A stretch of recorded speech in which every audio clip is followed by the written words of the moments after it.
मेरे साथी ब्रह्मचारी प्रज्ञा रश्मि जी ने बताया है कि आज का विषय है मैत्ता, मैत्री भावना का विकास।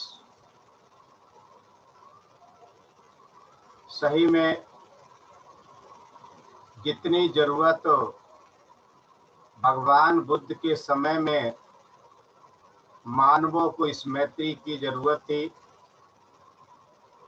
लगता है कि उससे कहीं ज्यादा जरूरत आज के समय में है।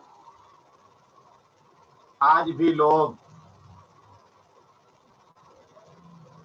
द्वेष से परिपूर्ण हो रहे हैं, एक दूसरे का अस्तित्व स्वीकार नहीं कर पा रहे हैं, दूसरों का अस्तित्व मिटाने के लिए तैयार हैं।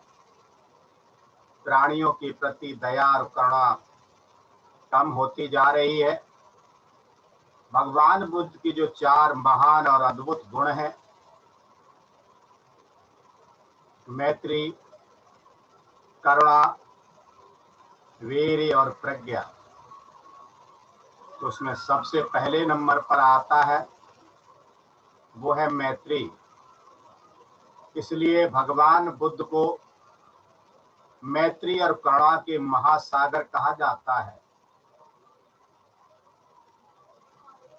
अगर भगवान बुद्ध के ये 4 जो अद्भुत गुण हैं, उन 4 अद्भुत गुणों में से अगर मैत्री का गुण हटा दिया जाए तो भगवान बुद्ध की जो शिक्षाएं हैं, जो उनका दिया गया धम्म है, उस सूखे वृक्ष के समान होगा जिसका लाभ ज्यादातर प्राणियों को होने वाला नहीं है। मैत्री वो हरा भरा और फलदार वृक्ष है,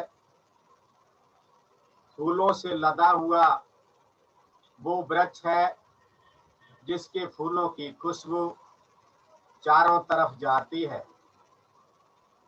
मैत्री वो हरा भरा वृक्ष है जिसकी छाया में बैठकर पक्षी आराम करते हैं, घोंसला बनाते हैं डालियों में, और यात्री जो बहुत लंबी यात्रा की थकान के बाद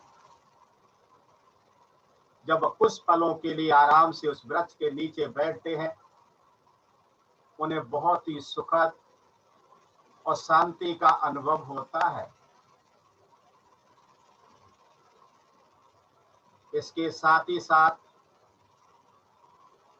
और बहुत ज्यादा जरूरी चीजें भी मिलती हैं, जैसे कि पेड़ों से फल भी मिलते हैं जो प्राणियों के, पक्षियों के, जानवरों के भूख को शांत करते हैं। इसी तरह आज जिस तरीके से कोरोना का काल पिछली 30 मार्च से लेकर के बार बार हमें डरा रहा है, सता रहा है, तो इसमें हमारे बहुत सारे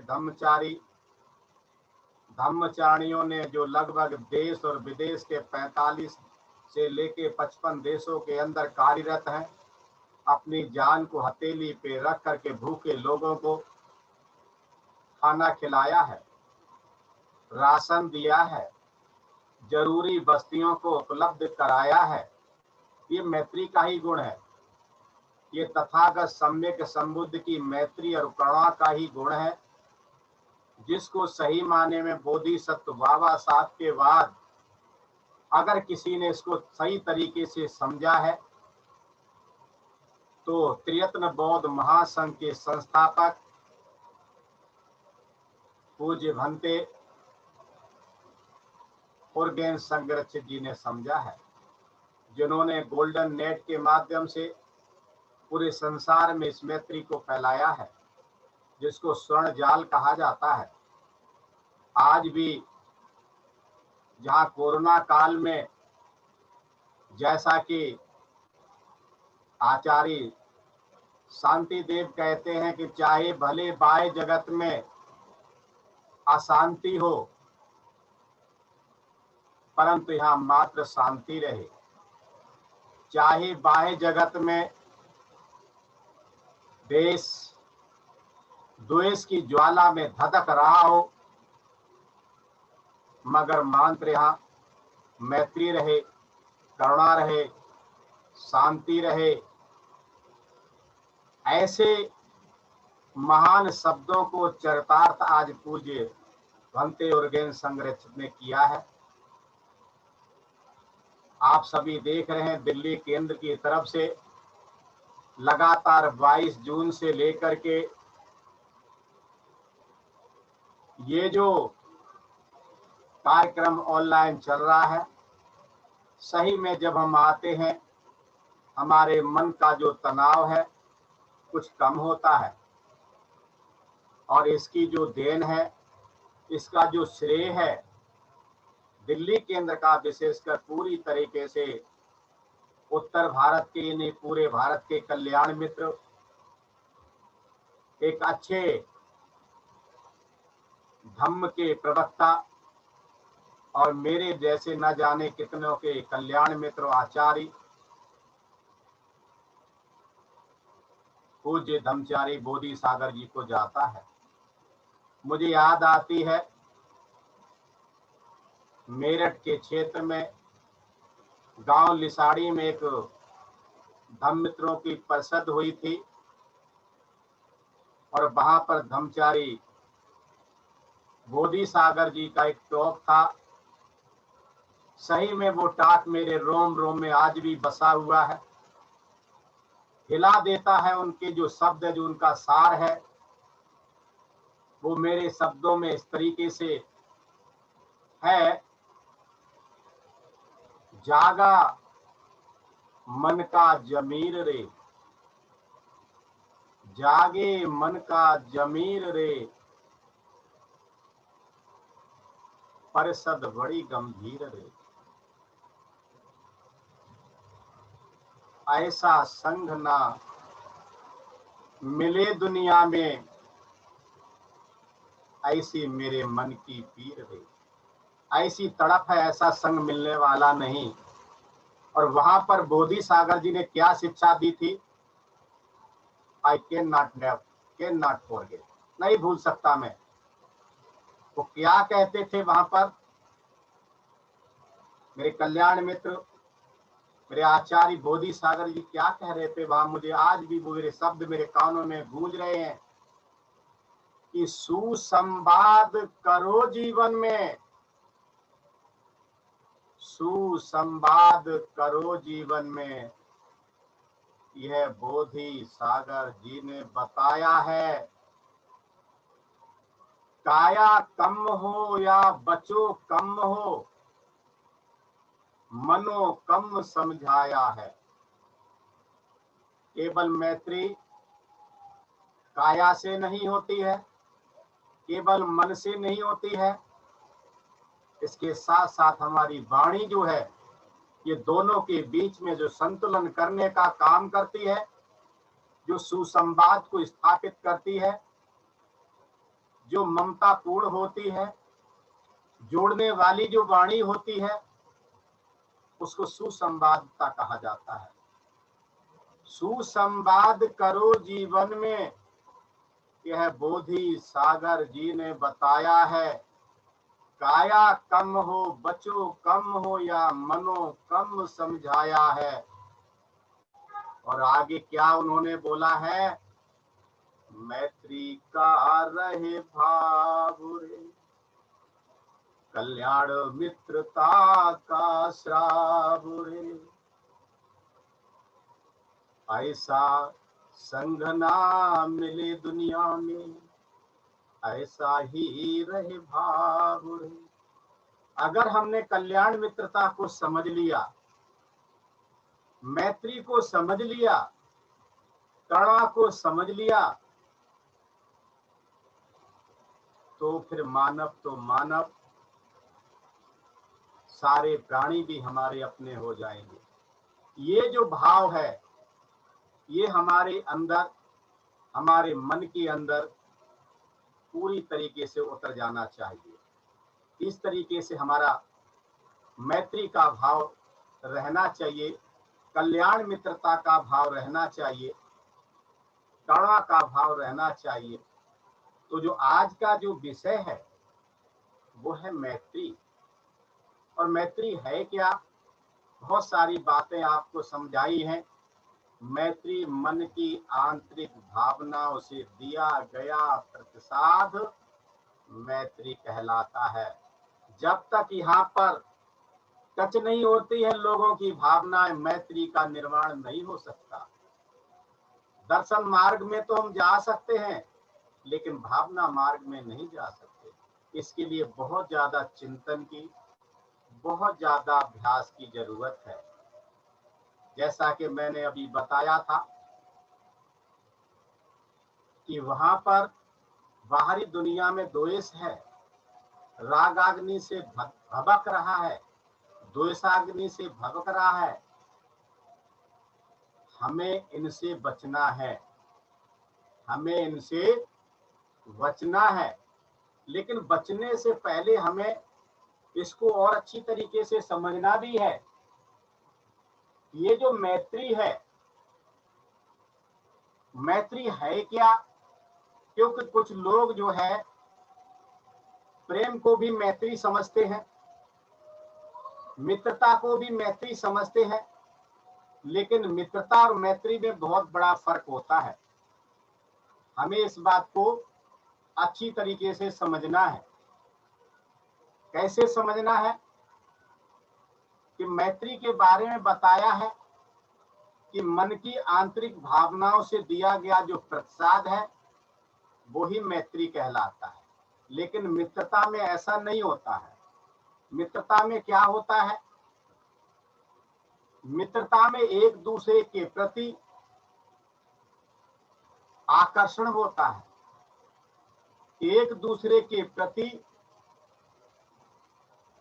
जो हमारी उपयोगिता होती है, एक दूसरे की जो जरूरत होती है, वो इस तरह ज्यादा काम करता है। लेकिन मैत्री में ऐसा नहीं होता है। यहाँ एक दूसरे की जो आध्यात्मिक विकास के लिए जो जरूरत होती है उसको हम पूरा करते हैं। अब यहाँ प्रश्न ये उठता है, हम मैत्री क्यों करें?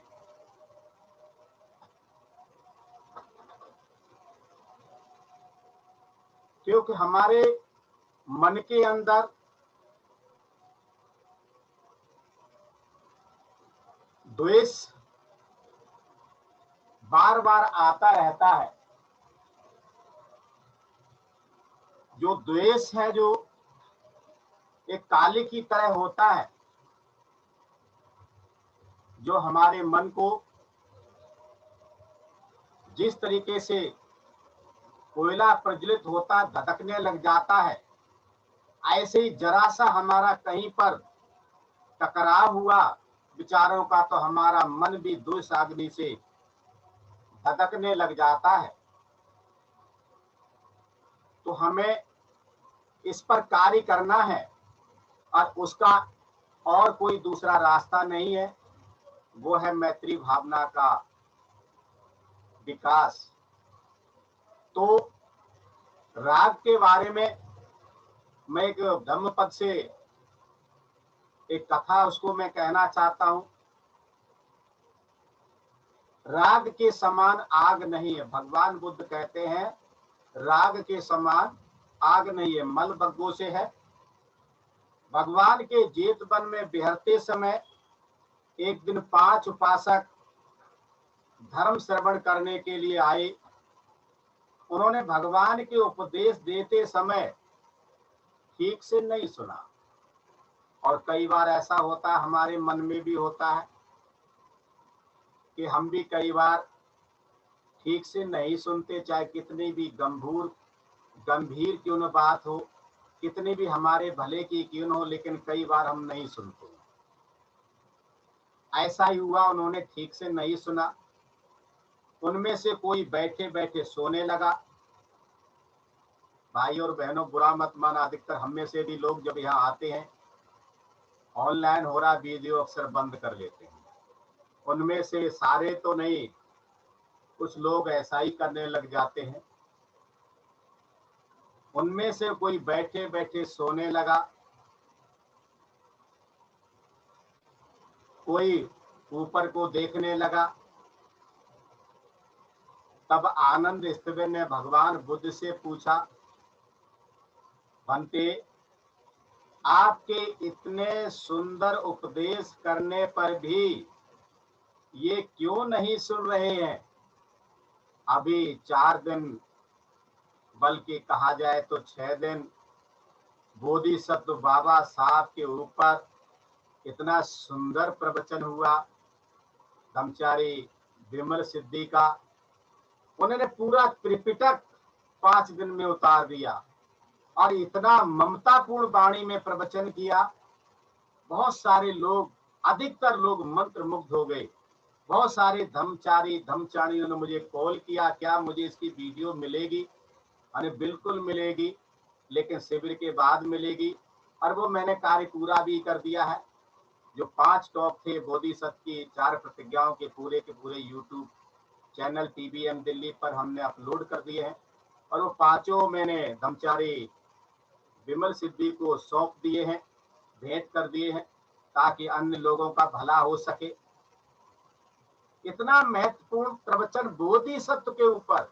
बोधिसत्व क्या है, बोधिसत्व की प्रतिज्ञा क्यों है, कैसे है, किस लिए है, इतना महत्वपूर्ण प्रवचन हुआ, शिविर हुआ, चर्चा हुई। फिर भी हमारे बहुत सारे भाई बहन इतने सुंदर प्रवचन से, इतने अच्छे शिविर से वंचित रह गए। उनमें से कुछ जो हैं, उनके टाइम की कमी से, नेटवर्क की कमी से, या अपनी अस्वस्थता की कमी से वंचित रह गए। चलता है, वो असामाधानी दुख है, हमारे पास उसका उपाय नहीं है। लेकिन फिर भी बहुत सारे भाई बहन समय होते हुए भी इस सुंदर प्रवचन से वंचित रह गए। और ऐसा हो रहा है तो वहां भगवान बुद्ध से पूछ रहे हैं, आनंद, कि इतने सुंदर उपदेश करने पर भी ये क्यों नहीं सुन रहे हैं? तो भगवान बुद्ध ने उनके पूर्व जन्मों की बातों को बतला करके कहा, ये जो भी वर्तमान में हमारा जीवन है, ये वर्तमान का, इससे पहले जो निकल गया है ना, जैसे कल का, परसों का, जो भी हो चुका वो पूर्व में चला गया, वो पूर्व जन्म में गया। हमारी हर सांस नई है, वो पुरानी नहीं है, वो पूर्व की है।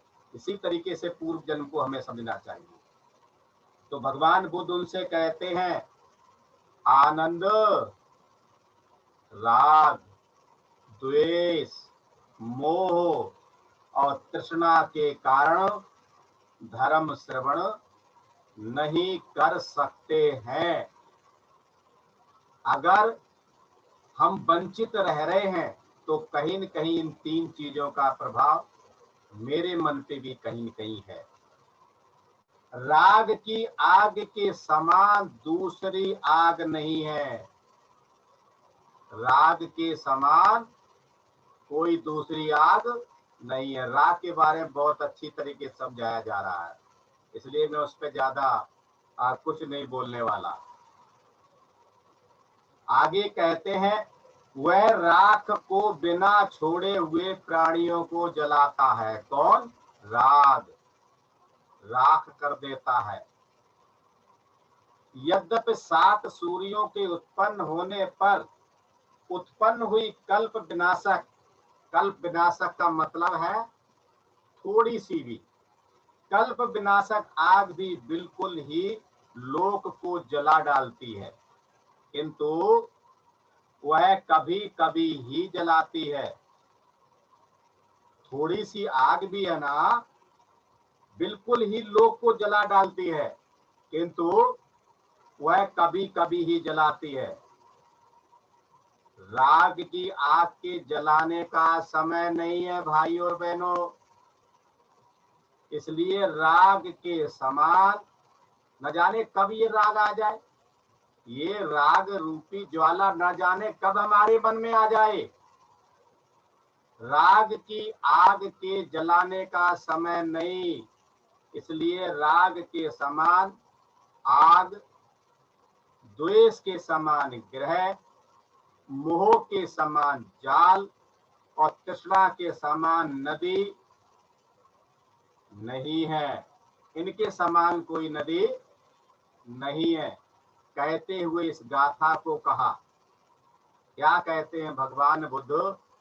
नथी राग समो अग्नि, नथी दोष समो गहो, नथी मोह समंजालंग, नथी तन्हा समा नदी। यानी कि राग के समान आग नहीं है, द्वेष के समान ग्रह यानी भूत नहीं, और मोह के समान कोई जाल नहीं है। इस मोह रूपी जाल में ही तो फंसे। मुझे याद आता है धर्मचारी प्रज्ञा रश्मि मोह के ऊपर अच्छी कथा सुनाया करते हैं कि अंतिम में सर्प का जब नंबर आता है और उसको भी कुचल दिया जाता है, तो उससे पूछा जाता, बोल भाई क्या चाहता, अब भी तू इस ग्रह में रहना चाहता? बोले नहीं, बस अब कुछ बाकी बचा नहीं, इन्होंने सब कुछ कुचल दिया है, अब तो बस मुझे ले चलो। तृष्णा के समान नदी नहीं है। भाइयों और बहनों, ये जो द्वेष है, अक्सर जो हम दूसरों के देखते रहते हैं, अपने हम देखते नहीं है। मैत्री तब तक आपकी विकसित नहीं हो सकती जब तक आप स्वयं के दोष नहीं देखेंगे। हमें तो अपने दोष को कम करना है, अपने को मैत्री भावना से सराबोर करना है, और इसके लिए हमें क्या करना है? अपने ही दोष को कम करना है। क्योंकि दूसरों के दोष को देखना बहुत आसान है, अपने दोष को देखना बहुत कठिन है।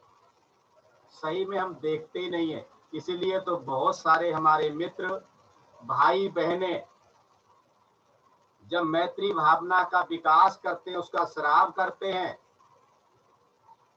और जब चौथी पारी का नंबर आता है तो सोचने लग जाते हैं कि मैं चौथी पारी में किसको लूं, मेरा तो कोई दुश्मन है ही नहीं, मेरी तो किसी से बिगड़ी ही नहीं अभी तक, मैं तो 5 शीलों का पालन करता हूं या करती हूं, मैं तो 10 शीलों का पालन करता हूं या करती हूं।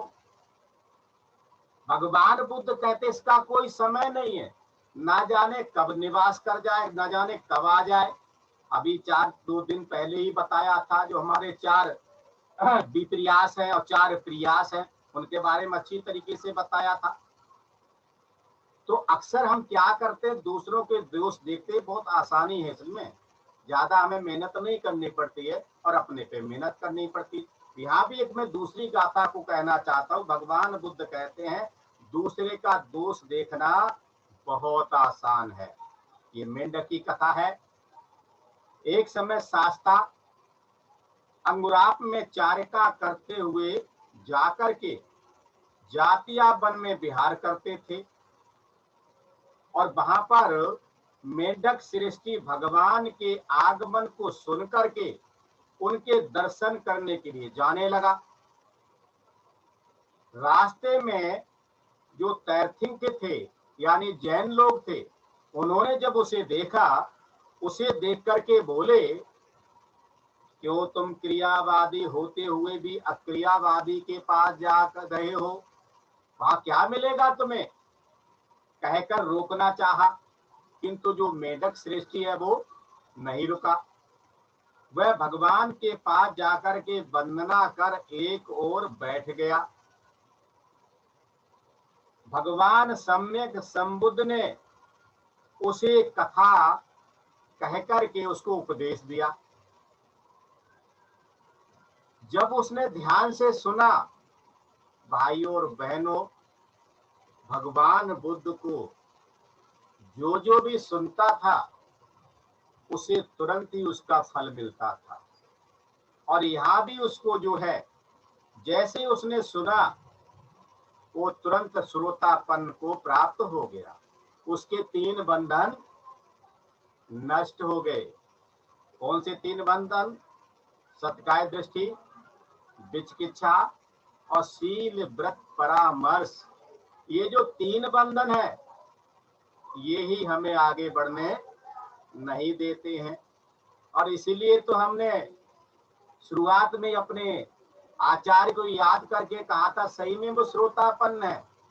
अगर कोई कह सकता है तो मुझे बताए, मेरी मदद करे कि क्या वो सत्काय दृष्टि में रहते थे, किसी तरह के प्रपंच में रहते थे। दूसरा विचिकित्सा है, मुझे अच्छी तरीके से याद है, याद दिलाना चाहता हूँ, मुझे बताया करते थे। मैं पूछता हूँ कैसे हो, मैं ठीक हूँ। क्या चल रहा है? बोले सब चल रहा है, दवाई भी चल रही है और मैं भी चल रहा हूँ। और मुझे बताया करते थे 6-6 महीने का उनका ट्रेन का रिजर्वेशन उनकी जेब में रहता था, उनकी पॉकेट में रहता था। देर नहीं लगाते थे, बस चलते रहते थे। वो सोचते ज्यादा नहीं थे कि करना है या नहीं करना, विचिकित्सा में नहीं रहते थे। और तीसरा क्या है? शील व्रत परामर्श।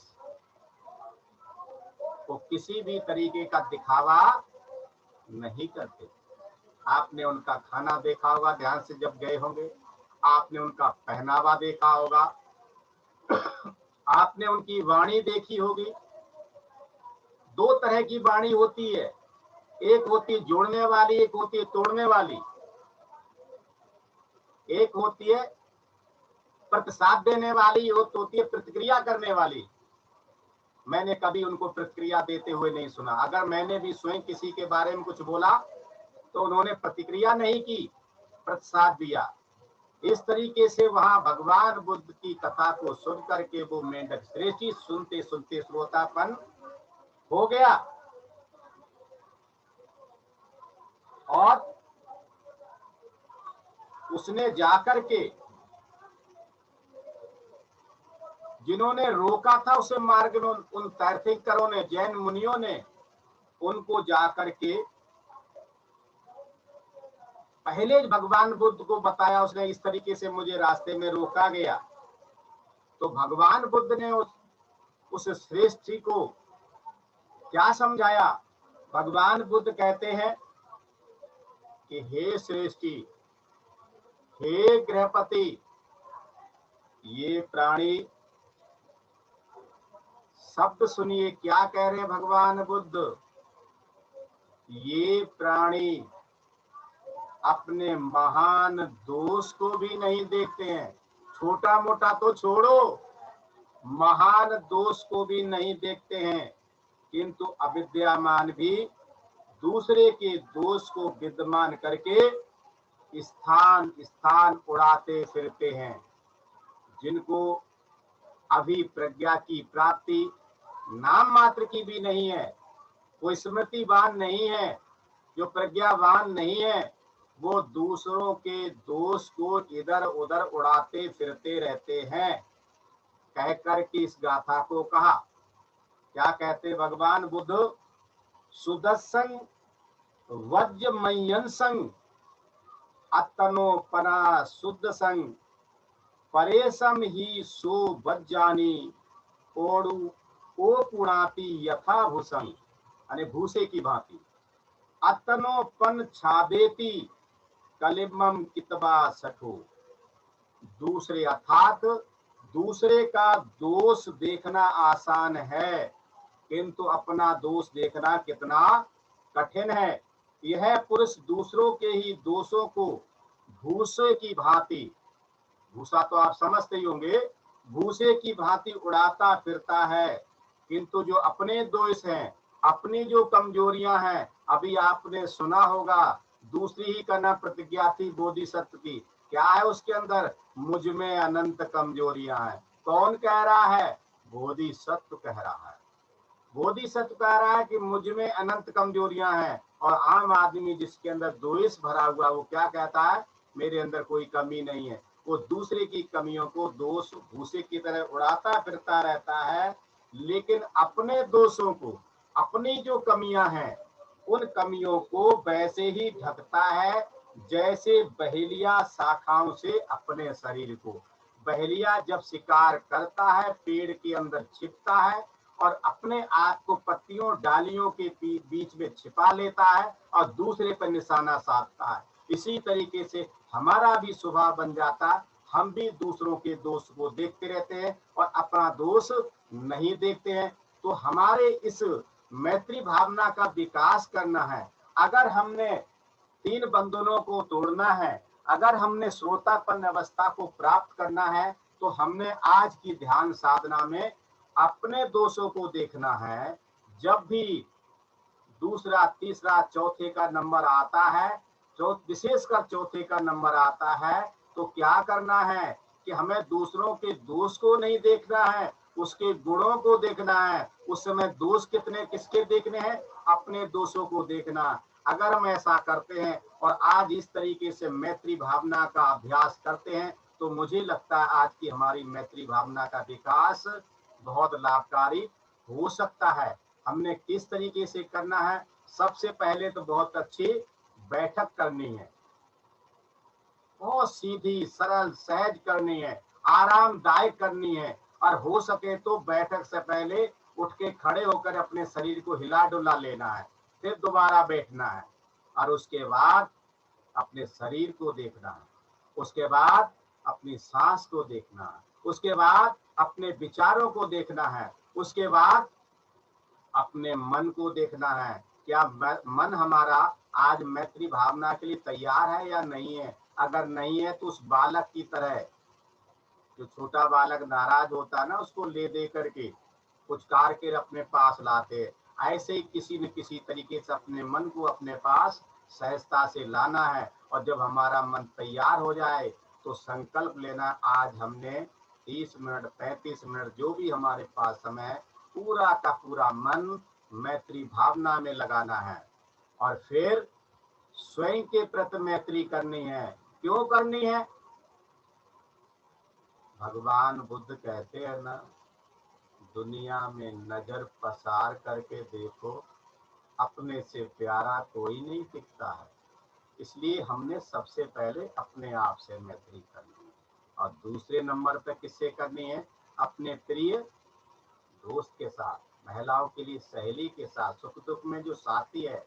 और तीसरे, एक ऐसा व्यक्ति जो तटस्थ, ज्यादा कोई हमारा उसे सरोकार नहीं रहता, कोई भी हो सकता, उसको चुन सकते, अभी से चुन के रखिए। और चौथी पारी में ऐसे व्यक्ति को जो ऐसा लगता मेरा विरोधी है, ये मेरा भला नहीं करता, या इसको देख करके मेरा मन अच्छा नहीं रहता, तो अपने मन को और अच्छा बनाना है और हो सके तो उससे बाद में मिलना भी है।